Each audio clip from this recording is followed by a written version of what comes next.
Hey guys, how you doing? I hope you're good. I'm back with another little audio post-production tip. Staying in the world of recording wild VO and dialogue in Pro Tools, that is as opposed to video, for example.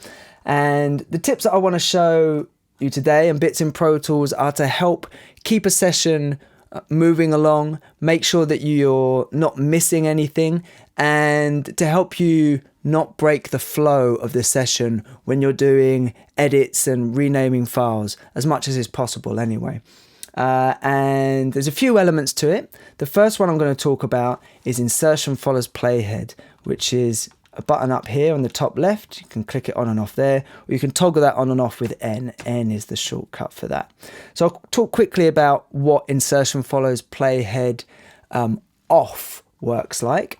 If you're in record and then come out of record and go back in, you'll see Pro Tools jumps back to the top of the region that you just recorded and goes into record from there. So stop, record, there we go. And you're essentially looping around the same area of the timeline. I should say more precisely, rather than jumping to the top of the previous region you recorded, it jumps to the last insertion point that you set. Generally, that will be the top of the last region you recorded. So there we go. So it keeps looping around. So that's obviously good for if you're recording to video, for example.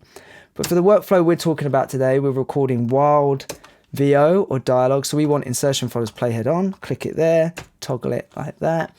And then Pro Tools behaves like this.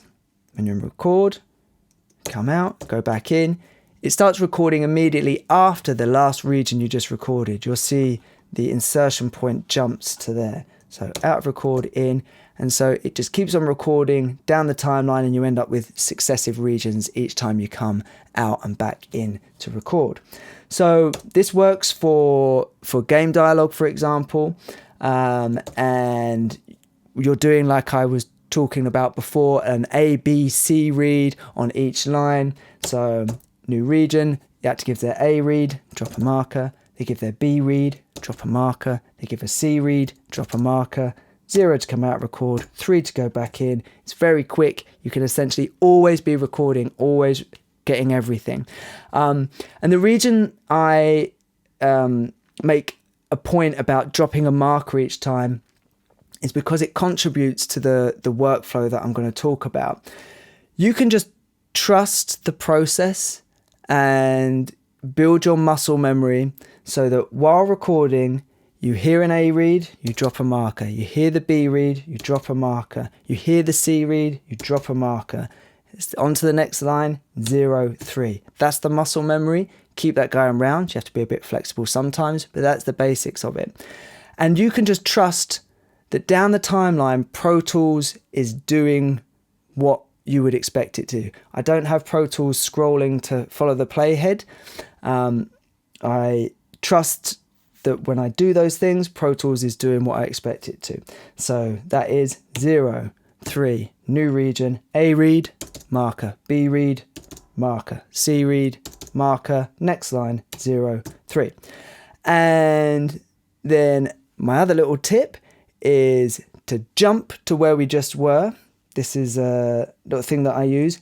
Down will put your edit point at wherever the playhead is at the moment, and right will center Pro Tools to where you are. And then you'll see, we zoom out, I've been doing these A, B, C reads, and I know exactly where they are. I can zoom in and I've got a mental note in my head. Okay, the director liked the A read on the penultimate one that we just recorded.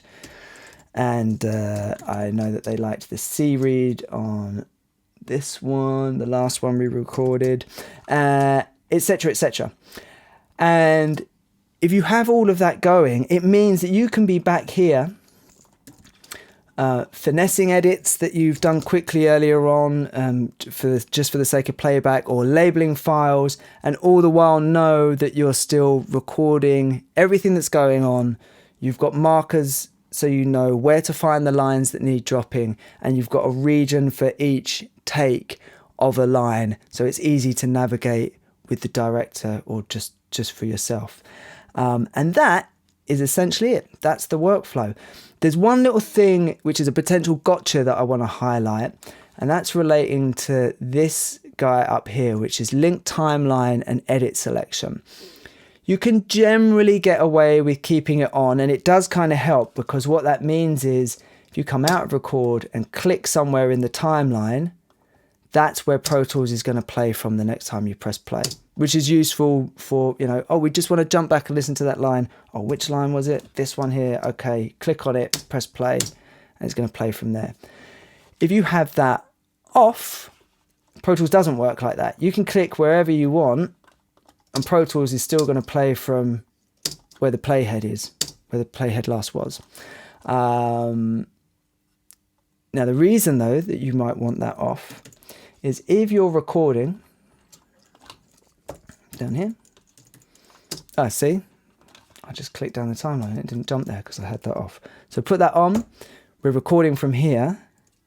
We're doing the thing I was talking about earlier, 0, 3, dropping markers, etc., etc. And we're back here doing some edits. So we do this, bring this down here. We like that bit. We liked that bit. 0, 3, I'm still recording down the timeline. Do a comp with those guys like this. Very nice. Now, if you have regions highlighted in the timeline and you come out of record and then go back in, even if you've got insertion follows playhead on, Pro Tools is going to jump to those regions that you had highlighted. That overrides the insertion follows playhead functionality. So it's a little gotcha. You've either got to stay mindful of that, the way that it works, or when you're recording, have that off, shift forward slash toggles that on and off. So when you're recording, have that off and have insertion follows playhead on. And when you want to jump into playback, just to make your life easier, shift forward slash, have it on, and then you can click where you want to play from. And that rounds it up. There we go. I hope that helps. I hope that helps you keep the flow of your sessions going smoothly. And I'll be back with another tip.